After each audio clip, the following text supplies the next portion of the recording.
সবাই কেমন আছেন? আজকের এই বিশাল মাহফিল আপনি আসতে পেরে খুশি নাকি বেজার? জবান করে প্রশংসা করছি আল্লাহর, বলি আলহামদুলিল্লাহ আলহামদুলিল্লাহ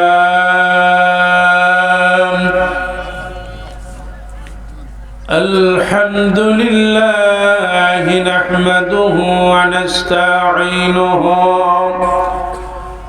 ونستغفره ونؤمن به ونتوكل عليه ونعوذ بالله من شرور أنفسنا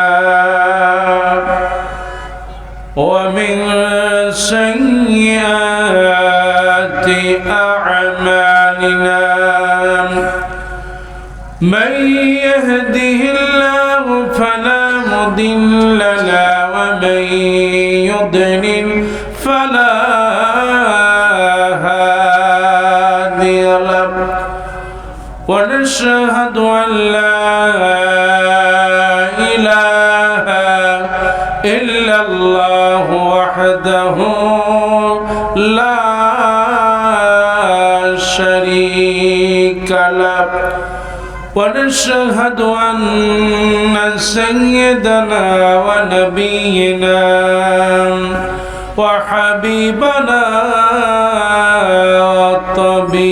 وطبيبنا الذي أرسله بالحق بشيرا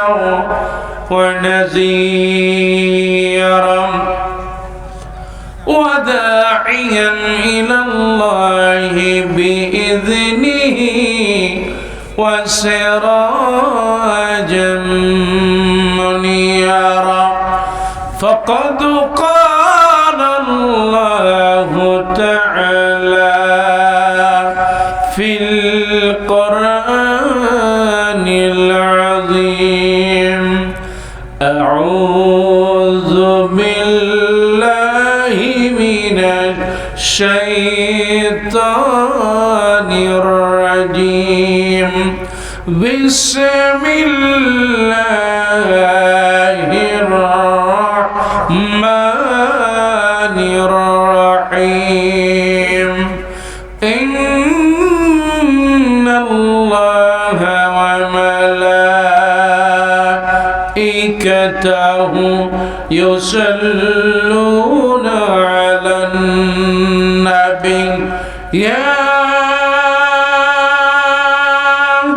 أيها الذين آمنوا صلوا عليه وسلموا تسليما درود إبراهيم পড়েন اللهم صل على محمد وعلى آل محمد كما صليت على إبراهيم وعلى آل إبراهيم إنك حميد مجيد اللهم بارك على محمد وعلى آل محمد كما باركت على إبراهيم وعلى آل إبراهيم إنك حميد مجيد الحمد لله রাজশাহীর ঐতিহ্যবাহী বাগমারার চাঁদপাড়া যুব সমাজের উদ্যোগে আয়োজিত আজকের এই বিশাল তাফসীরুল কোরআন মাহফিল আজকের মাহফিলের সম্মানিত সভাপতি,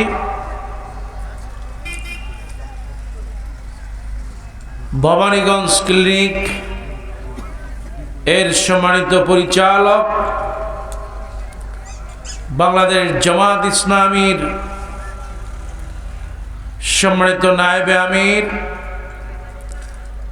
এবং রাজশাহী 4 বাগমারার মনোনীত সম্মানিত সংসদ সদস্য পদপ্রার্থী, এদেশের মাটি ও মানুষের নেতা, এদেশের মানুষদেরকে সার্বিকভাবে সুস্থ রাখার যিনি বদ্ধপরিকর, জনাব আলহাজ ডক্টর মোহাম্মদ আব্দুল বারী হাফিজাহুল্লাহ আতাআল্লাহু আমরাহু ওয়া বারাকাল্লাহু ফি হায়াতিহি। আমরা আল্লাহর কাছে দোয়া করছি আল্লাহ পাক তার হায়াতে বারাকা দান করুক, বলি আমিন। তিনি যে খেদমতগুলো করে যাচ্ছেন দীর্ঘ বছরের পর বছর, আল্লাহ পাক যেন এই খেদমতের গুলো জান্নাতের ওসিলা বানিয়ে দিন, বলি আমিন। আজকের সম্মানিত প্রধান অতিথি, বাগমারা উপজেলা বিএনপির সম্মানিত আহ্বায়ক, বিএনপি মনোনীত সংসদ সদস্য পদপ্রার্থী,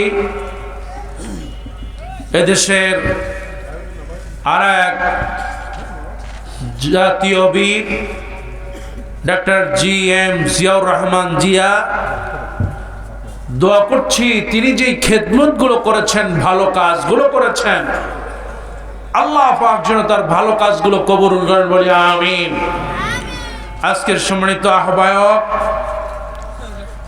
ভবানীগঞ্জ পৌর বিএনপি এবং ভবানীগঞ্জের সাবেক মেয়র, যাদের সম্পদ প্রতিষ্ঠান, যাদের অর্থায়নে, যাদের জমির উপরে দাঁড়িয়ে আছে, অনেক অংশই যাদের ত্যাগ এবং কোরবানির ফসল, জনাব মোহাম্মদ আব্দুর রাজ্জাক প্রমাণিক সহ যে সমস্ত বিশেষ অতিথিরা আছেন, আলোচনা করেছেন জনাব মোহাম্মদ রাকিবুল ইসলাম সিরাজি, হাফেজ কারি মোহাম্মদ রাশিদুল ইসলাম, হাফেজ মাওলানা মোহাম্মদ আব্দুল নূর শাহ, আরো যারা আছেন প্রধান পৃষ্ঠপোষক সহ অন্যান্য দায়িত্বশীলরা, আমার সামনে হাজারো জনতা, পর্দার আড়ালে আমার দিনদাহার মুতাহহারা তয়্যিবা আল্লাহওয়ালা মা এবং বোনেরা, আজকের মাহফিল থেকে আল্লাহর কাছে সাহায্য চাই। আল্লাহ পাক যেন সকলের জন্য মাহফিলটা নাজাতের ওসিলা বানিয়ে দিন, বলি আমিন। মুসলমান জোরে বলেন না আমিন। বাগমারা, আমার বাড়ি হচ্ছে বাগেরহাট, আমি ঢাকায় থাকি, আমার গ্রামের বাড়ি হচ্ছে বাগেরহাট। তো একদিকে বাগের হলো হাট বসাইলাম আমরা, আর বাঘটারে মেরে দিলেন আপনারা। তাহলে বাগের হাট থেকে বাঘ নিয়ে এসে বাগমারা এসে মেরে ফেললেন। বাঘ ঠিকই আপনারা বাঁচছেন, ঠিকই আপনারা বাঘতে মারতে পেরেছেন। এই কারণে এই বাগমারা হচ্ছে রাজশাহী নয়, গোটা বাংলাদেশে একটা পরিচিত নাম। এই বাগমারাতে কোন সন্ত্রাসীকে তারা জায়গা দেয় না, কথা ঠিক কিনা? এই বাগমারার অনেক ইতিহাস ঐতিহ্য আছে, কাজী সারা বাংলাদেশের ভিতরে একটি নাম হচ্ছে বাগমারা। এই বাগমারার সন্তানেরা, তারা এই বাংলাদেশ থেকে জালেমকে চিরদিনের জন্য বিদায় করেছে, কথা ঠিক কিনা? আল্লাহর কাছে সাহায্য চাই। এই বাগমারার হাজারো তরুণ যুবক, আল্লাহ সবাইকে কবুল করেন, বলে আমিন। বাগমারার ইতিহাস হচ্ছে গৌরব উজ্জ্বল ইতিহাস। বাগমারার ইতিহাস হাজার বছরের পুরনো ইতিহাস। এদেশের মায়েদের ঐতিহ্য আছে, বাংলাদেশে দিনদার, পরস্পরিতা, আত্মীয়তা, নমনীয়তা, খোদা ভীরুতায় পরপাকের দিক থেকে এই বাগমারার মানুষ অনেক এগিয়ে আছে। কোন আলহামদুলিল্লাহ। কিন্তু এই জায়গায় জালেম ছিল নাকি বলে? আহা, কত জুলুম করেছে যারা এই বাগমারার উপরে জুলুম করেছে, নির্যাতন করেছে, আল্লাহ পাক তাদেরকে এই জমিন থেকে কুত্তার মতো বিদায় করেছে। কথা বল ঠিক কিনা? আমার প্রিয় ভাইরা, আমি আজ কোরআন থেকে তাফসীর করার আগে কয়েকটা কথা বলতে চাই। আমি আজ কোরআনুল কারীমের ছোট্ট একটি সূরা থেকে তাফসীর করব, খুব বেশি লম্বা সময় নিব না ইনশাআল্লাহ। আজ শুরুতেই আমি দোয়া করছি এদেশের আপসহীন নেত্রী,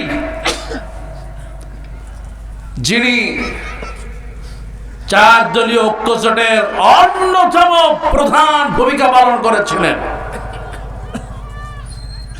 এদেশের লাখো কোটি জনতা হৃদয়ের মানুষ হচ্ছেন বেগম খালেদা জিয়া। কথা কম।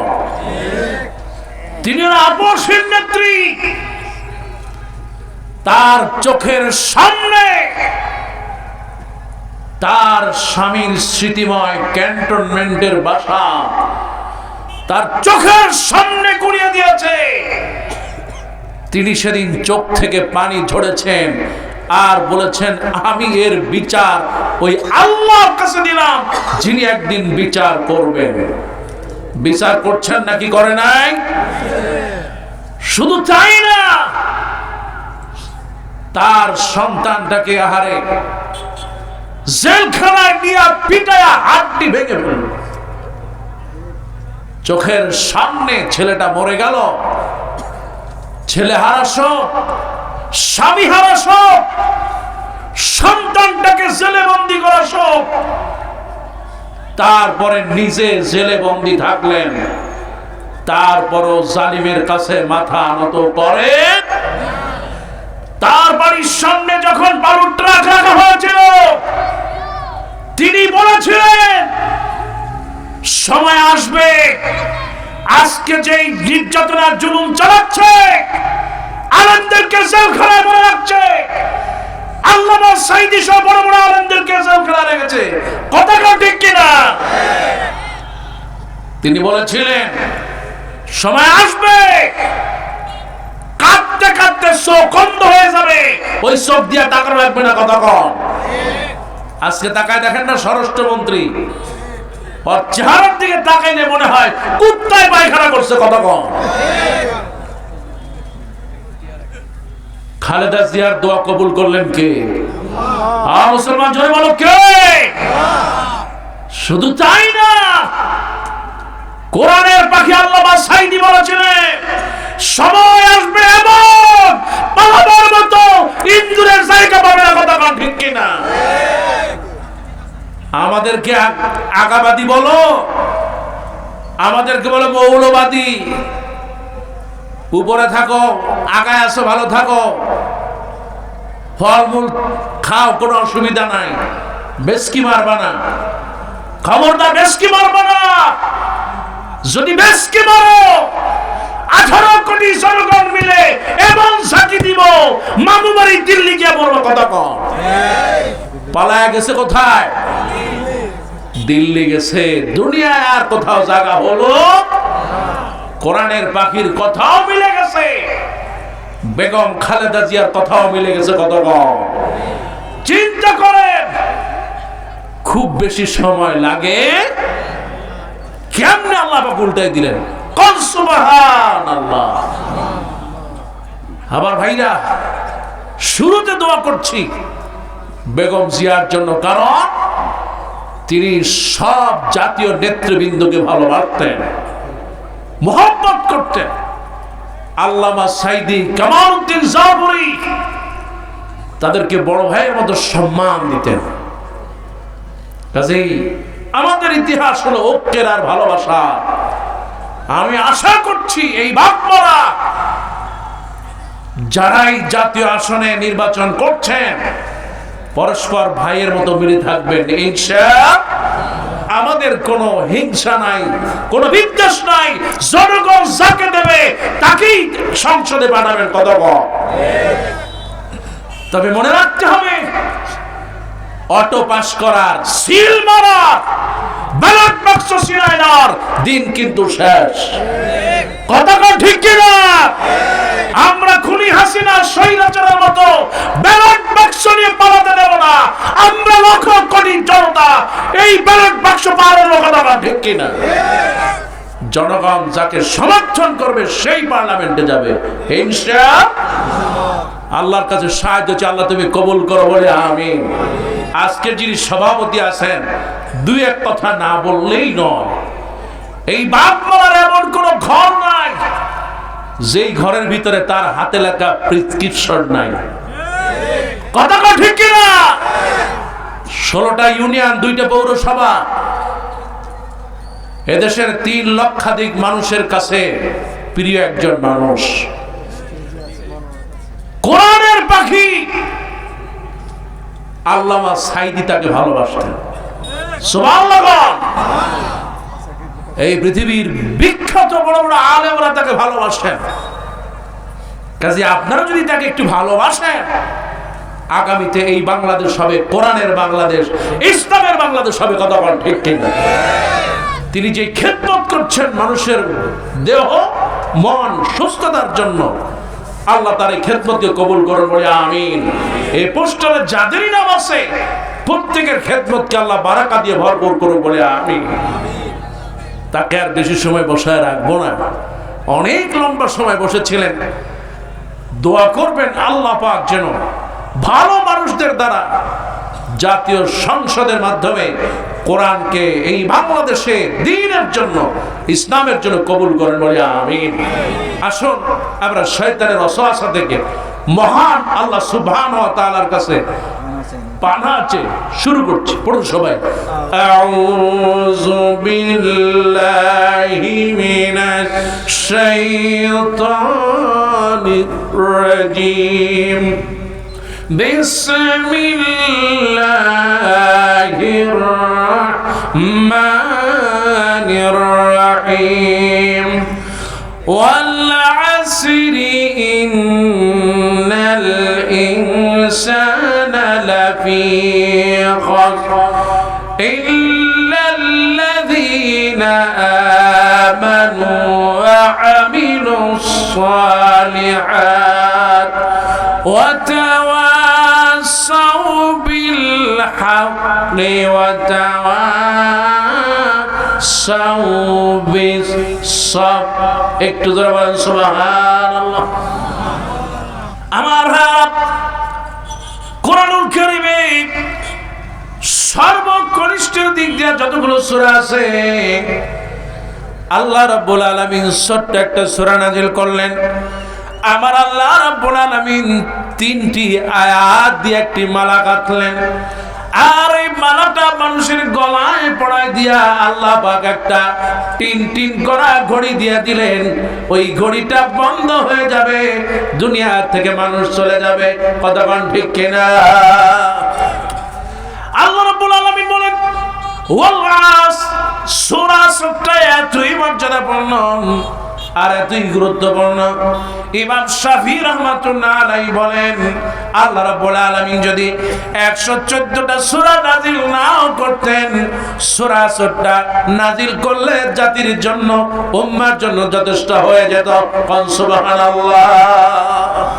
এটা এমন একটা সূরা, 114টা সূরা যদি নাও নাযিল করতেন,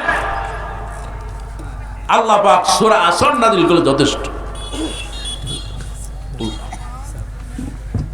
আল্লাহ রাব্বুল আলামিন বলেন ওয়াল আসরি ইন্নাল ইনসানা লাফি খুসর। পারেন না আপনারা?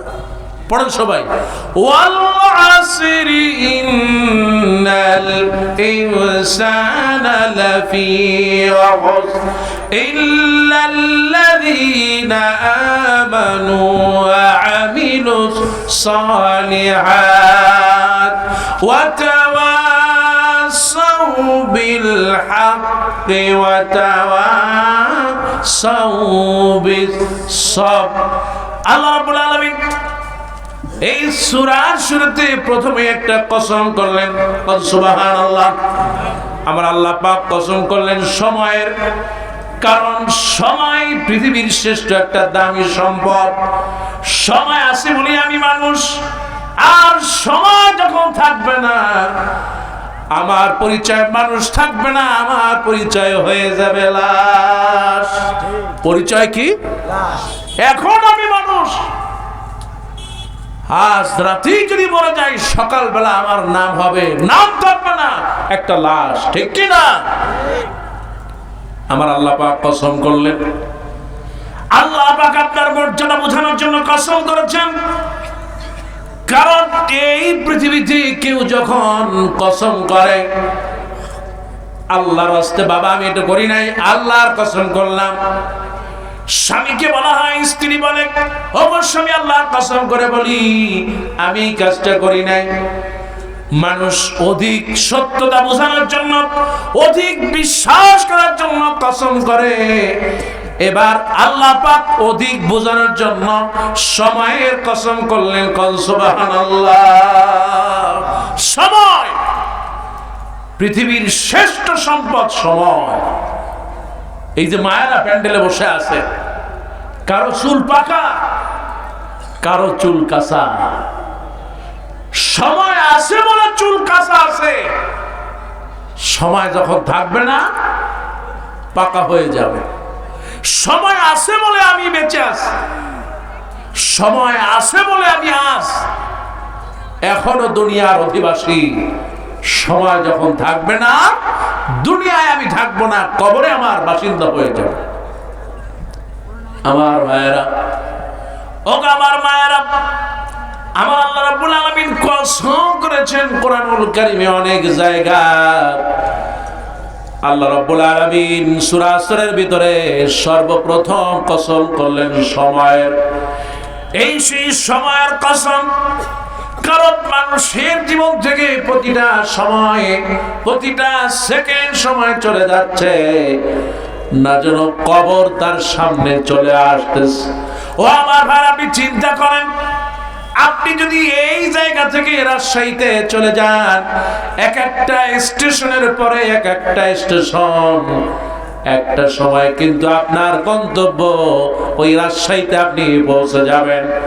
আমাদের এই পৃথিবীতে একটু চিন্তা করেন, আমার প্রথম স্টেশন হলো আমি দুনিয়া আসলাম, আর এই দুনিয়ায় যিনি আমাকে জায়গা করে দিলেন তিনি আর কেউ নন, তিনি কে?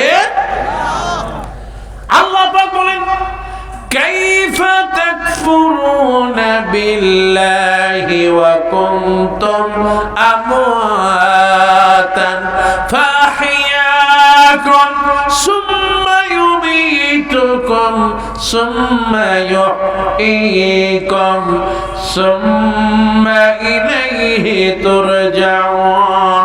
একটু জোরে বলেন সুবহানাল্লাহ। আল্লাহ রাব্বুল আলামিন বলেন, কিভাবে তোমরা আল্লাহকে অস্বীকার করো? তোমরা সবাই ছিলে মরা, আমি আল্লাহ রাব্বুল আলামিন মরা থেকে জিন্দা করলাম। জোরে কোন আলহামদুলিল্লাহ। আমাদেরকে দুনিয়ায় আসার আগে সবাই ছিলাম মরা, এতে কোনো সন্দেহ। দুনিয়ায় আসলাম, আলোর মুখ দেখতে পেলাম। আল্লাহ রাব্বুল আলামিন একটা টাইম ফ্রেম বেঁধে দিলেন। আল্লাহ পাক বলেন, দুনিয়া আসার পর আবার তোমাকে চলে যাওয়া লাগবে। সুম্মা ইউমীতুকুম সুম্মা ইউহয়ীকুম। সবাই মরে যাবে, দুনিয়ায় থাকবে না, কবরবাসী হয়ে যাবে।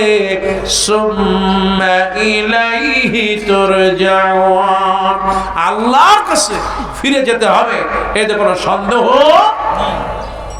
তার মানে আমার ভাইয়েরা, দুনিয়ার প্রথম স্টেশন হলো দুনিয়া আসলাম, এরপরে বালেগ হয়ে গেলাম, এরপরে আমার আল্লাহ রাব্বুল আলামিন আস্তে আস্তে করে আমাকে কবরের দিকে ধাবায় নিয়ে গেলেন।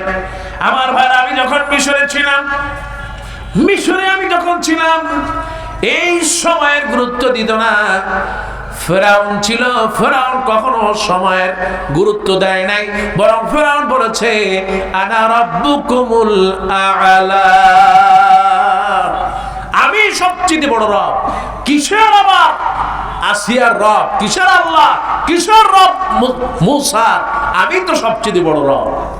আনা রাব্বুকুমুল আ'লা, এই কথাটা হলো ফেরাউনের। নাউযুবিল্লাহ। সমস্ত শক্তির মালিক কে? আর মুসলমান সবাই বলেন কে? ফেরাউনের কাছে যখন যাই তখন চিন্তা করি এটা কত বড় ফেরাউন, না কত মারাত্মক শয়তান। ফেরাউনকে দেখছেন আপনারা? আমি 2 বার দেখছি ফেরাউন। আল্লাহ পাক কোরআনের পৃষ্ঠায় পৃষ্ঠায় যার কথা বললেন, ও ফেরাউন, তোরা তো আমি দুনিয়া থেকে বিদায় দেব না, আমি আল্লাহ পাক তোর গোশতটাকে বাঁচায় রাখবো, বসতে দেব না, যাতে করে পৃথিবীর স্বৈর শাসকরা তোর থেকে শিক্ষা নেয়, কোনদিন যেন মানুষের উপরে জুলুম না করে। আজও সেই কায়রো মিউজিয়ামে 2 তলায় মিস্টার ফেরাউন শীতে শুয়ে আছে। ফেরাউন লম্বা কয় হাত? 60 হাত, 80 হাত, 120 হাত। আমি নিজে তারে ভাবছি 2 বার, কয় হাত বলবো ইনশা, তবে এত না। আমার ভাইয়েরা, সময় আছে বলে আপনি আছেন, এই সময়ের গুরুত্ব এত বেশি হারে, অথচ মানুষ সময়ের গুরুত্ব দেয় না। একটা বরফ যেমনি করে গলে গলে চলে যায়, পানি হয়ে যায়, মানুষের জীবনটাও তো বরফের মতো গলে যায়। এই জন্য আল্লাহ পাক বললেন ওয়াল আসরি ইন্নাল ইনসানা লাফি খুসর, সময়ের কসম, নিশ্চয়ই পৃথিবীতে যত মানুষ আছে সব মানুষ ক্ষতিগ্রস্ত, সবাই ধ্বংস হয়ে যাবে। আজকে আমার মায়েরা, আমার বোনেরা যারা আছেন, আল্লাহ রাব্বুল আলামিন বলেন সবাই ধ্বংসশীল, সবাই ক্ষতিগ্রস্ত, কিন্তু যারা 4টি কাজ করবে আল্লাহ পাক বলেন ইল্লাল্লাযীনা আমানু ওয়া আমিলুস সালিহাত ওয়া তাওয়াসাউ বিল হাক্কি ওয়া তাওয়াসাউ বিস সাবর। আল্লাহ পাক বলেন ইল্লাল্লাযীনা আমানু, নিশ্চয় যারা ঈমান আনবে, ওয়া আমিলুস সালিহাত, আর যারা ভালো কাজ করবে, ওয়া তাওয়াসাউ বিল হক, আর যারা হকের পথে থাকবে, হকের পথে থাকবে, হকের পথে ডাকবে, ওয়া তাওয়াসাউ বিস সাবর। আল্লাহ পাক বলেন যারা বিপদে মুসিবতে আর অভাবে অনাটনে, বিপদ মুসিবতে দুনিয়ার জীবনে ধৈর্য ধারণ করবে, এই 4টি আমল যারা করবে, এই 4টি কাজ যারা করবে, আল্লাহ রাব্বুল আলামিন বলেন तमाम পৃথিবী ধ্বংস হয়ে যাবে, কিন্তু এই মুমিন মুমিনারা, এই নারী পুরুষ ধ্বংস হবে না। সুবহানাল্লাহ। আমার ঘরে 1 নাম্বার হলো ইল্লাল্লাযীনা আমানু, নিশ্চয় যারা ঈমান আনবে। আর আজকে বাগমারার মাহফিলে আমরা যারা হাজারো জনতা, আমরা সকলেই পড়ে নিয়েছি লা ইলাহা ইল্লাল্লাহু মুহাম্মাদুর রাসূলুল্লাহ সাল্লাল্লাহু রাসূলুল্লাহ বলেছেন মান ক্বালা লা ইলাহা ইল্লাল্লাহ দাখালাল জান্নাহ। যে ব্যক্তি, যেই মা, যেই বোনেরা লা ইলাহা ইল্লাল্লাহ এই কালেমা পড়বে, সেই জান্নাতে যাবে। সুবহানাল্লাহ। এখন যারা 16 বছর এই দেশটারে চালাইলো, হাজার হাজার মানুষ হত্যা করলো, গুম করলো, খুন করলো, এরাও তো কালেমা পড়ে নাকি? বলে না, খালি কালেমা না, তারা বলতো যে আমাদের প্রধানমন্ত্রী 5 ওয়াক্ত না 6 ওয়াক্ত পড়ে।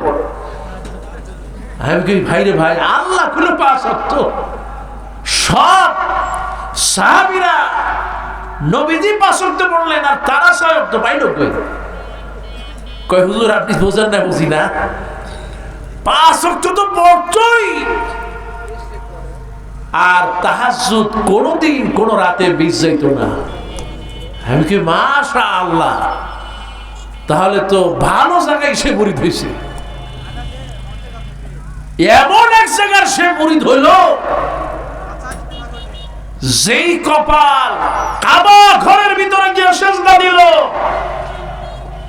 সেই কপালে ভারতে গিয়া ওই কপালে তিলক দিয়েছে। কথা বল ঠিক কিনা? কত বড় শয়তানের কাছে মুরিদ হইছে, তো সে তো তাহাজ্জুদ পড়বেই। আহা, আল্লাহ নবী বলেন, মান ক্বালা লা ইলাহা ইল্লাল্লাহ দাখালাল জান্নাহ, যে ব্যক্তি কালেমা পড়বে ওই ব্যক্তি জান্নাতে যাবে, এতে কোনো সন্দেহ। তাহলে হুজুর এই অবস্থা কি হলো?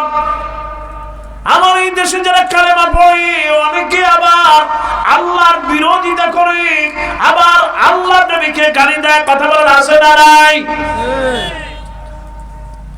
ইমাম শাফি রাহমাতুল্লাহ আলাইহি বলেছেন, আমার আল্লাহর নবী এর দ্বারা বোঝাতে চাইলেন, দুনিয়া থেকে যখন চলে যাবে, যখন মালাকুত মউত একেবারে সামনে চলে আসবে, মালাকুল মউত যখন চলে আসবে, আরে আমার মায়েরা, ও আমার মা, আমার বোনেরা, আমার আল্লাহর নবী বোঝাতে চাইলেন, মৃত্যুর সময় যার কবরে, যার কপালে, যার জবানে জারি হয়ে যাবে লা ইলাহা ইল্লাল্লাহু মুহাম্মাদুর রাসূলুল্লাহ সাল্লাল্লাহু, তার মানে হলো মৃত্যুর সময় সবার জবানে কালেমা নসিব হবে। সারা জীবন আল্লাহর বিরোধিতা করে, সারা জীবন রাসূলের বিরোধিতা করে, সারা জীবন আলেম ওলামাদের বিরোধিতা করে, আর মরার সময় যদি কয় আল্লাহ কালেমা দাও, কালেমা নসিব করো, কালেমা কি তোমার মামু বাড়ির সম্পদ? কালেমা নসিব হবে? ও আমার ভাই, আমার মায়েরা, এই জন্য আজকে যারা আমরা মুত্তাকি, যারাই কালেমা পড়েছে তারা ঈমানদার। আর আল্লাহ পাক এই ঈমানদারদের ব্যাপারে বলেন, ইন্নাল্লাযীনা আমানু ওয়া আমিলুস সালিহাতি কানাত লাহুম জান্নাতুল ফিরদাউসি নুজুলা। আল্লাহ পাক বলেছেন, নিশ্চয় যারা ঈমান আনবে আর যারা নেক কাজ করবে, আল্লাহ রাব্বুল আলামিন বলেন, আমি তাদের জন্য জান্নাতুল ফিরদাউসের মেহমান বানায় দিব। সুবহানাল্লাহ। আমার ভাই একটু খেয়াল করো, আমার মা, একজন ঈমানদার তার আমলটা কত সুন্দর হয়, একজন ঈমানদার তার ব্যবহার কত সুন্দর হয়, আর একজন ঈমানদার কতটা দিনের জন্য পরীক্ষা দেয়। আমার আল্লাহর নবীর সাহাবী হযরত মুসআব ইবনে উমার রাদিয়াল্লাহু তাআলা একটু খেয়াল করেন আমার ভাইরা। আমি যখন উহুদের ময়দানে গেলাম, উহুদের পাহাড় উপর থেকে দেখা যায় সবচেয়ে বড় একটা কবর। জিজ্ঞেস করলাম, এই কবরটা কার? বলে কবরটা হলো আমিরুশ শুহাদা, আমির হামজা। সুবহানাল্লাহ। আমিরুশ শুহাদা, আমির হামজা। আলহামদুলিল্লাহ, আমাদের একজন আমির হামজা আছে। কথা বলা আছে না নাই? আহা, ভাইটা এত বিনয়ী, এত আল্লাহওয়ালা। গত বছর এই মাঠে ছিল, মাশাআল্লাহ। গত বছর এই মাঠে ছিলেন যেই ভাই, মুফতি আমির হামজা। আল্লাহ পাক তার হায়াতে বারাকা দিয়ে বলি আমি মাসের পরে মাস এই খুনি হাসিনা তাকে জেলখানায় নিয়ে মাসের পরে মাস জুলুম করেছে, নির্যাতন করেছে, তাকে প্রহার করেছে। কথা ঠিক কিনা? আরে আমার ভাইকে 17টা ঘন্টা পা দুইটা উপরে উঠায়া তারপরে দড়ি দিয়া বেঁধে তারপরে পিটিয়েছে। কোন অপরাধ ছিল না, অপরাধ ছিল শুধুমাত্র কোরআন। শুধুমাত্র কি? কোরআন। কোরআন দিয়া হক কথা বলার কারণে তার উপরে জুলুম আর নির্যাতন করেছে। আহা, ভাইটাকে ঠিক মতো খেতে দেওয়া হয় নাই, এত জুলুম করেছে। আহারে, পায়ের তলে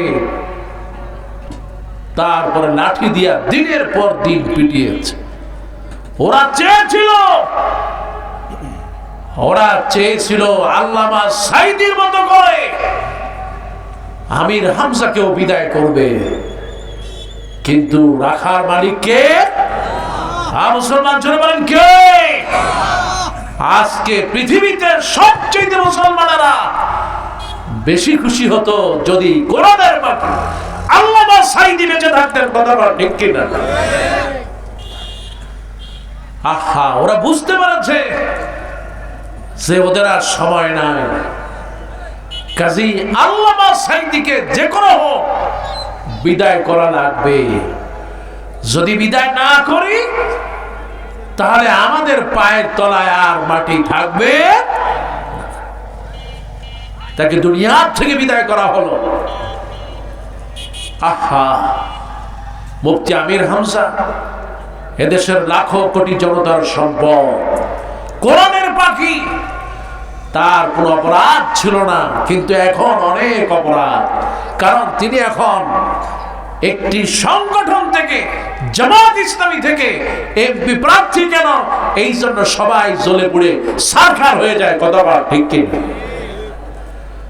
আমির হামজা অত্যন্ত বিনয়ী মানুষ। আমরা একসাথে চলাফেরা, ওঠা বসা, মায়া মহব্বত, এক স্নেহ ভালোবাসায় গাথা আমাদের কয়েকটি প্রাণ। মুফতি আমির হামজা, আব্দুল্লাহ আল আমিন, ডক্টর আবুল কালাম আজাদ বাশার, কামরুল ইসলাম সাঈদ আনসারী, প্রিয় ভাই সাদেকুর রহমান আজহারী, মিজানুর রহমান আজহারী, বাংলাদেশের এগুলো সব সম্পদ। মুসলমান কথা বল ঠিক কিনা? আল্লাহ পাক এই সম্পদগুলোকে বরকত দিয়ে ভরে দিক বলে আমিন। মনে রাখতে হবে, মুফতি আমির হামজা একা নয়, তার পিছনে গোটা বাংলাদেশ আছে। কথা বল ঠিক কিনা? কাজে আপনারা যতই বিরোধিতা করবেন ততই আল্লাহ পাক তার বিজয় নিকটবর্তী করে দিবেন ইনশাআল্লাহ। আমরা আজ এই বাংলা থেকে দোয়া করছি, আল্লাহ ওই সংসদে কোরআনের পাখি যেমনি করে কথা বলেছিলেন, মুফতি আমির হামজাকে কোরআনের কথাগুলা পার্লামেন্টে গিয়ে বলার তৌফিক দাও বলি আমিন। আমার ভাইরা, সাইয়্যিদুশ শুহাদা আমির হামজা লাশটাও অনেক লম্বা হারি।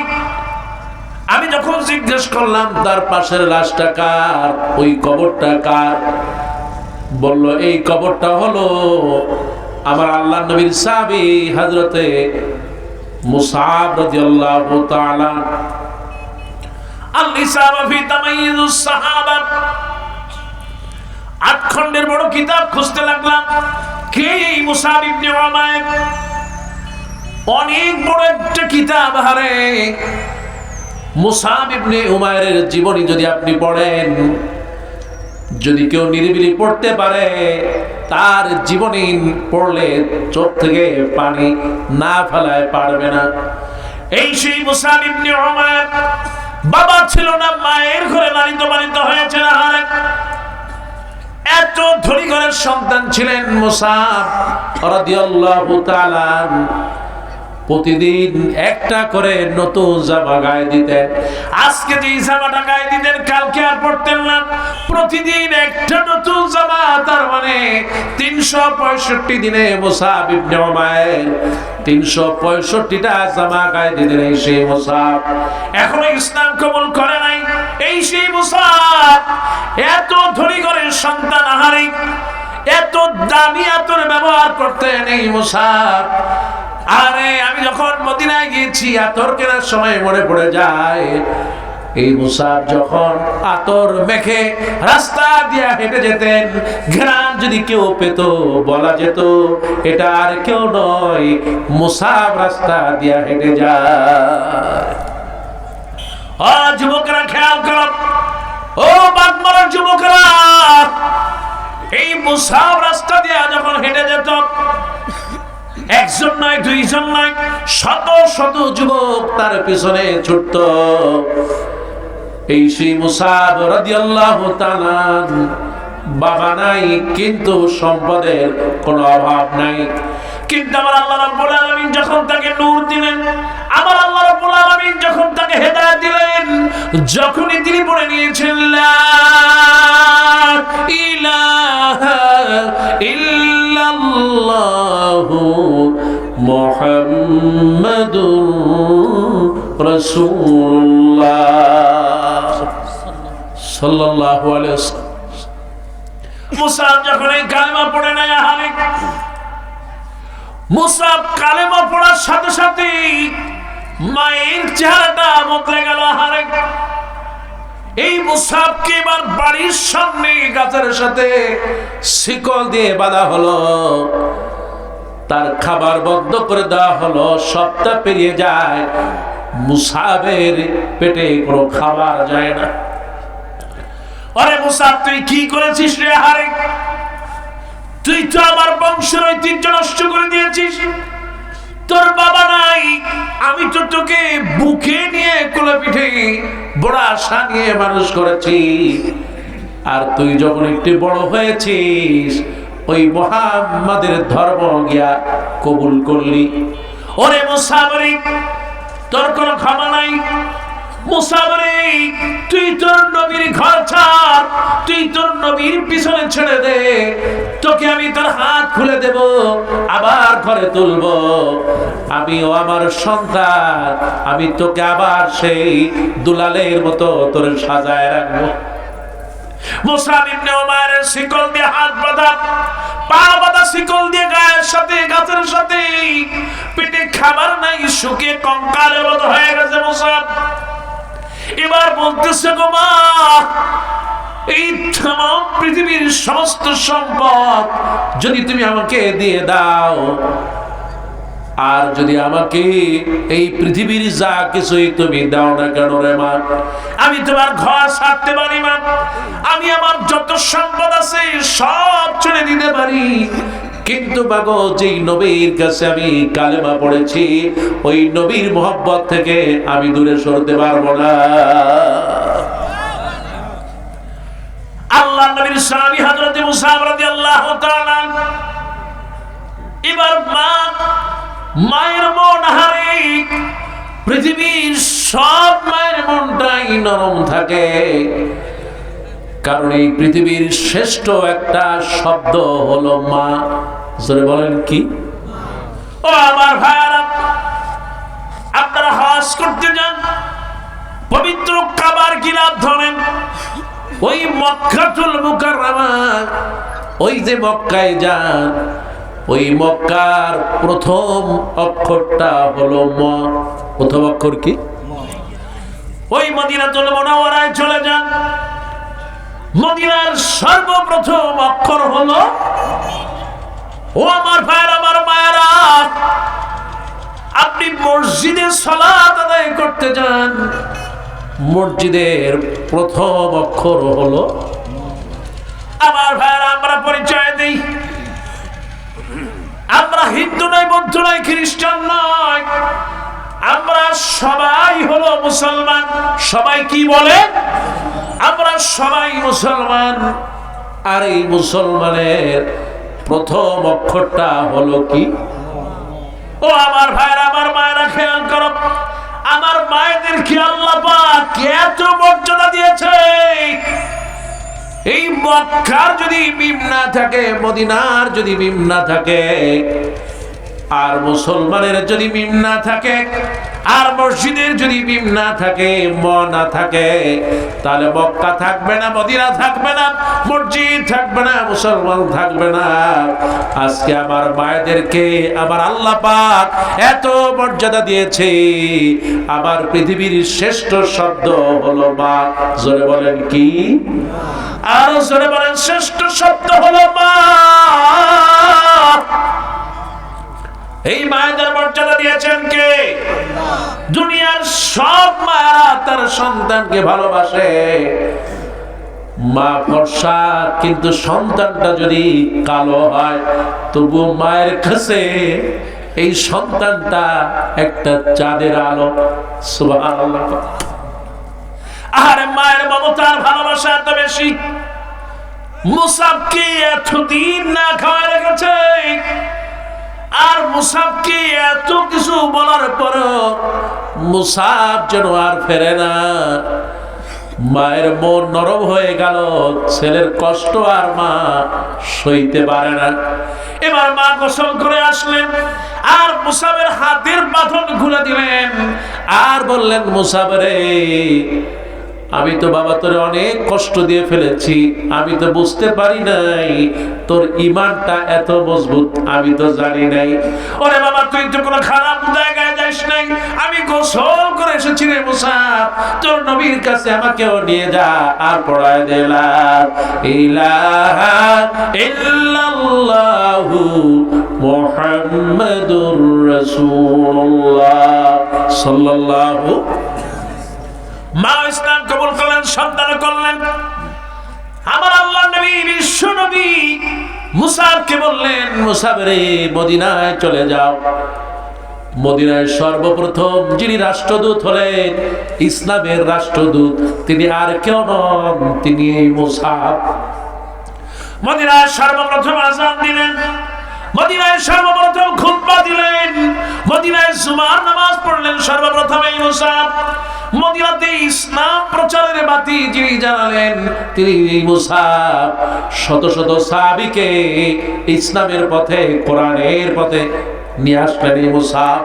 ও আমার ভাইরা, দাওয়াত দিতে গিয়ে মুসাব কখনো বেহুশ, কখনো না খেয়ে হারে, কখনো পেটে পাথর বেঁধে উপরে শুয়ে থাকতেন।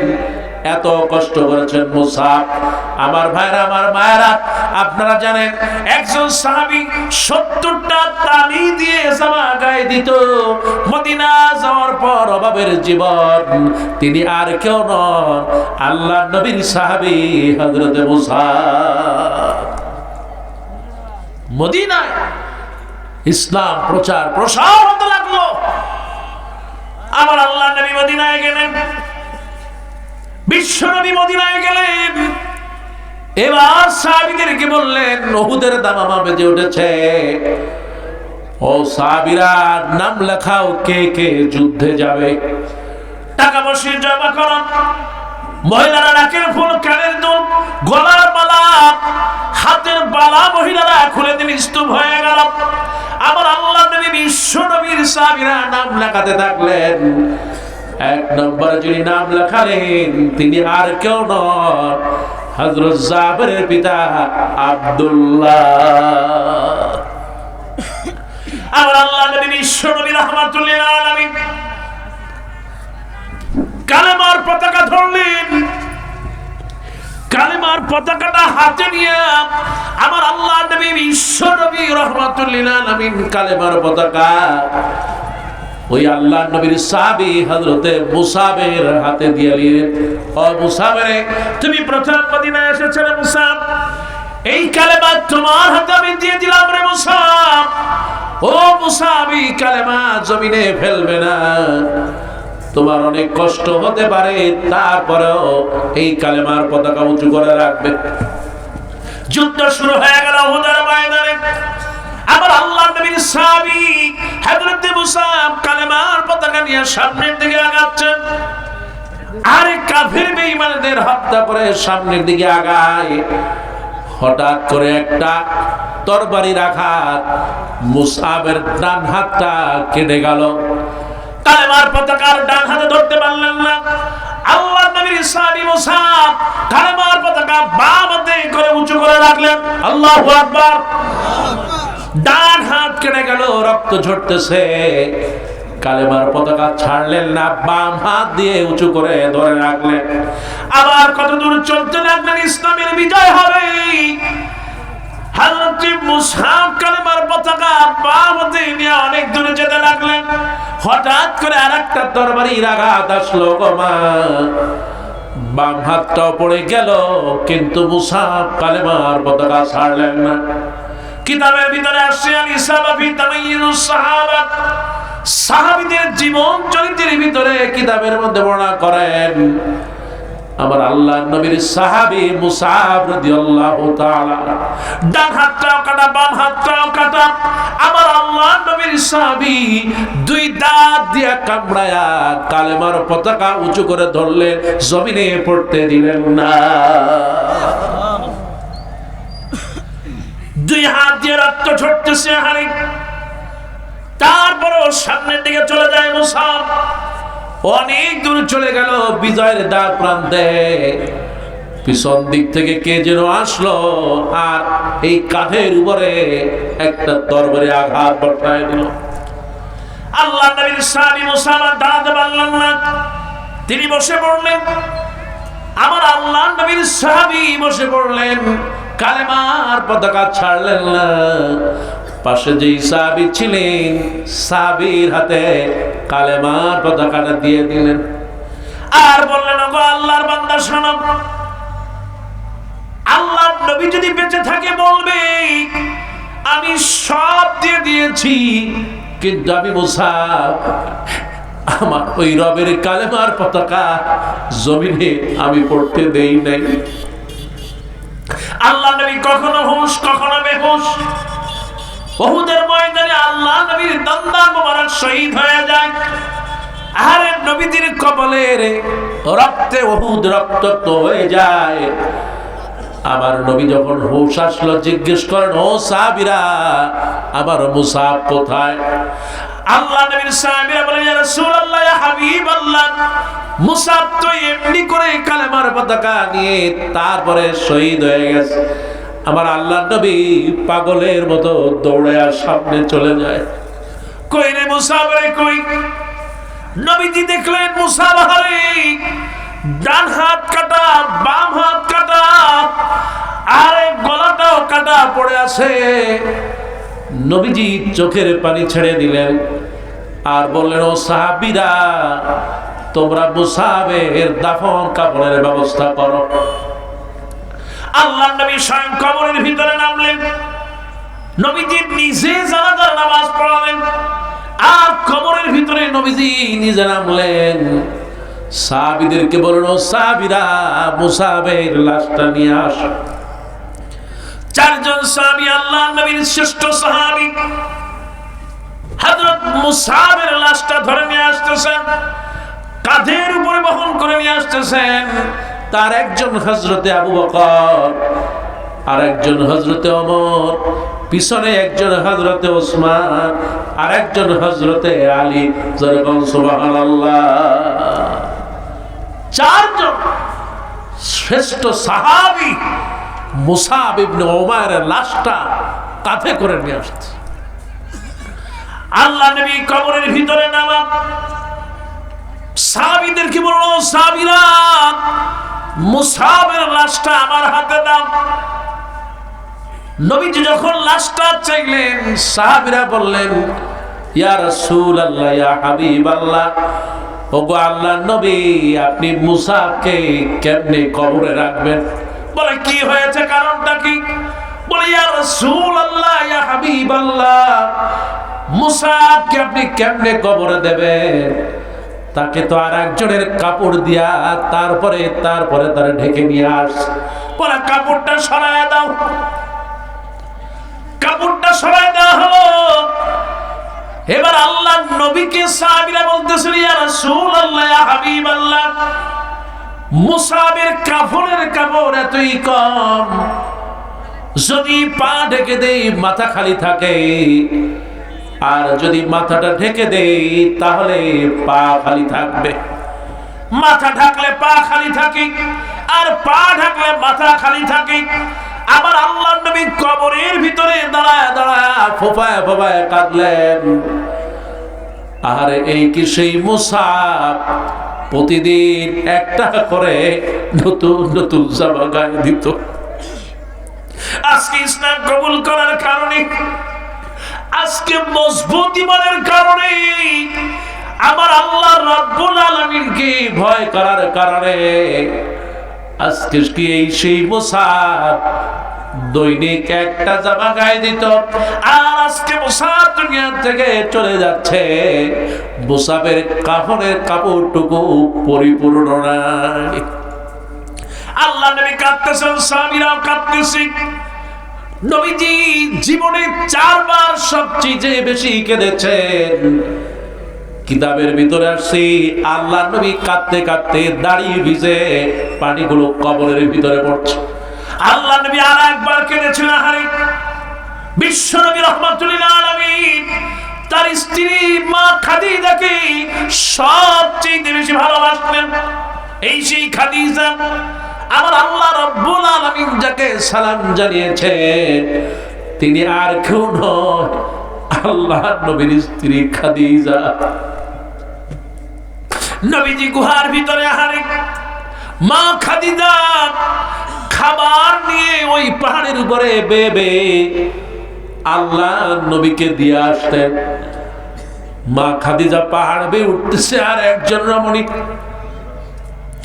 যারা মক্কায় গিয়েছেন, আরে যা দেখবেন মদিনায় যারা গিয়েছেন, আরে মক্কায় যারা গিয়েছেন, নবীজির স্মৃতি বিজড়িত জায়গাগুলো আজও আছে। পাহাড়ের উপরে বেয়ে বেয়ে উঠতেন আমার মা খাদিজা রাদিয়াল্লাহু তাআলা আনহা। পাগুলো ফুলে যেত, পায়ের ভিতর থেকে রক্ত ফোঁটা বেয়ে বেয়ে পড়ত। পাহাড়ের উপরে বেয়ে উঠতে গেলে কষ্ট হয়। আমার আল্লাহ নবীর জন্য খাবার নিয়ে বেয়ে বেয়ে উঠতেছেন মা খাদিজা। এবার আল্লাহ নবী বিশ্ব নবীর কাছে জিবরাইল হাজির।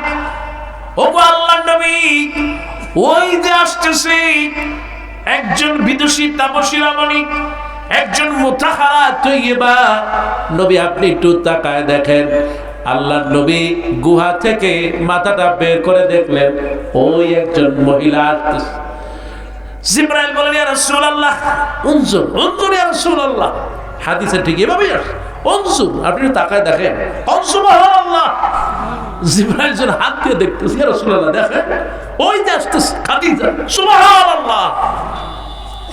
ও আমার মায়েরা, আমার বোনেরা, এবার জিবরাইল বললেন, ওগো আল্লাহর নবী, খাদিজা একটা বাটি নিয়ে আপনার কাছে আসতেছে।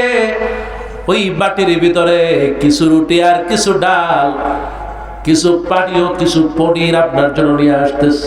ও আল্লাহর নবী, খাদিজা যখন আসবে, আপনি খাদিজা আসার পর আপনি সর্বপ্রথম যাকে বলবেন, খাদিজার জন্য আমার আল্লাহ রাব্বুল আলামিন তাকে সালাম পাঠিয়েছে। সুবহানাল্লাহ। জিবরাইল বলেন, ইয়া রাসূলুল্লাহ, এই পৃথিবীতে কত নারী দেখেছি,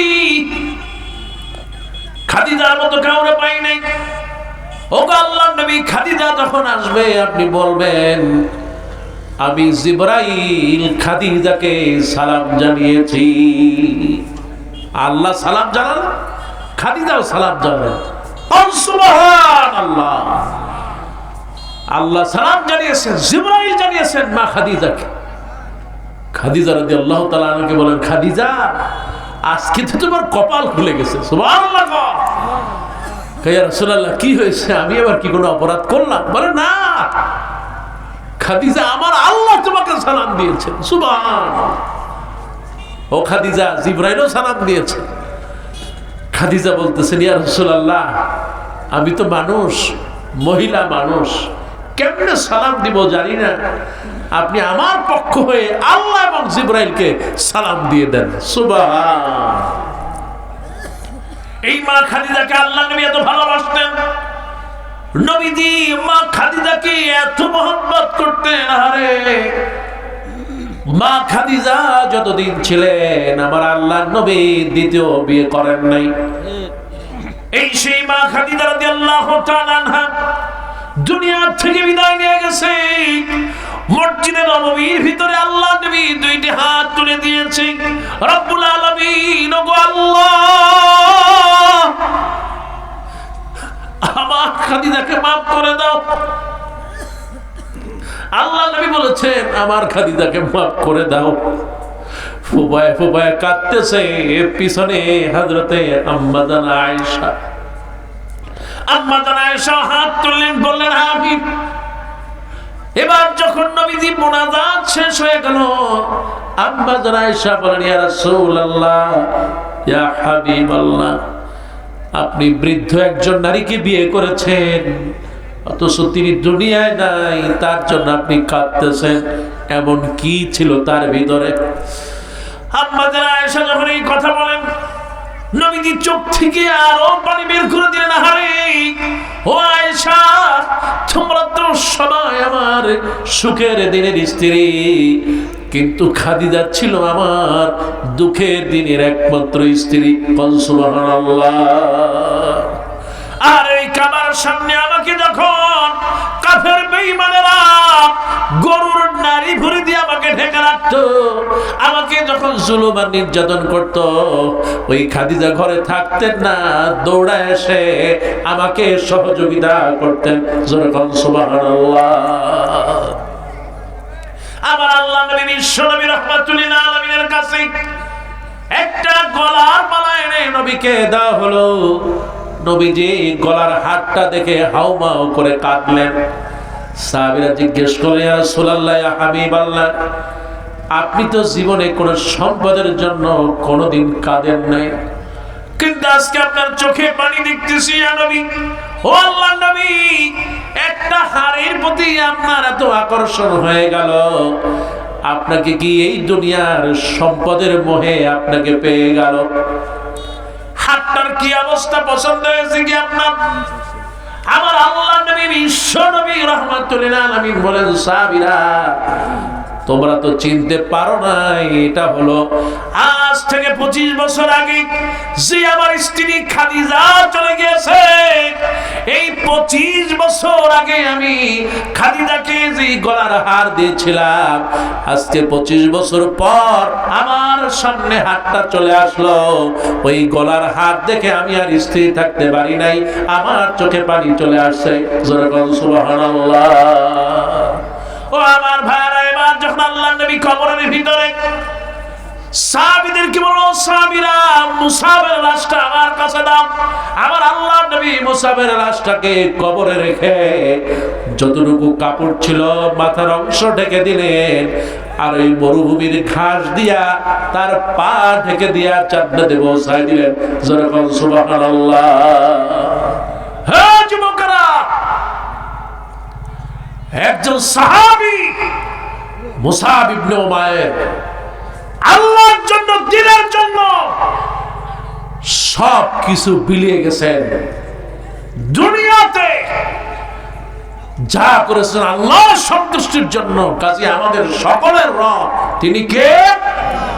মুসলমান সবাই বলেন, তিনি কে? আল্লাহ রাব্বুল আলামিন বলেন, নিশ্চয় যারা আল্লাহকে রব মানবে, যারা ঈমানটা মজবুত রাখবে, ইন্নাল্লাযীনা ক্বালু রাব্বুনাল্লাহ সুম্মা ইসতাকামু, নিশ্চয় যারা বলবে আমার রব আল্লাহ, সুম্মা ইসতাকামু, তারপরে অবিচল থাকবে। আল্লাহ পাক বলেন, তাতানাজ্জালু আলাইহিমুল মালায়েকা, আমি আল্লাহ রাব্বুল আলামিন ফেরেশতা পাঠায়া সাহায্য করব। সুবহানাল্লাহ। ফেরেশতা পাঠায়া সাহায্য করেন কে? আমার আল্লাহ পাক। কারণ আপনার সবচেয়ে নিকটবর্তী আমার আল্লাহ। সুবহানাল্লাহ। আমার সবচেয়ে নিকটবর্তী কে? আল্লাহ। আল্লাহ পাক বলেন, ফাইন্নী করিব, আমি আল্লাহ তোর একেবারে নিকটবর্তী। সুবহানাল্লাহ। বিপদে পড়েন, মুসিবতে পড়েন,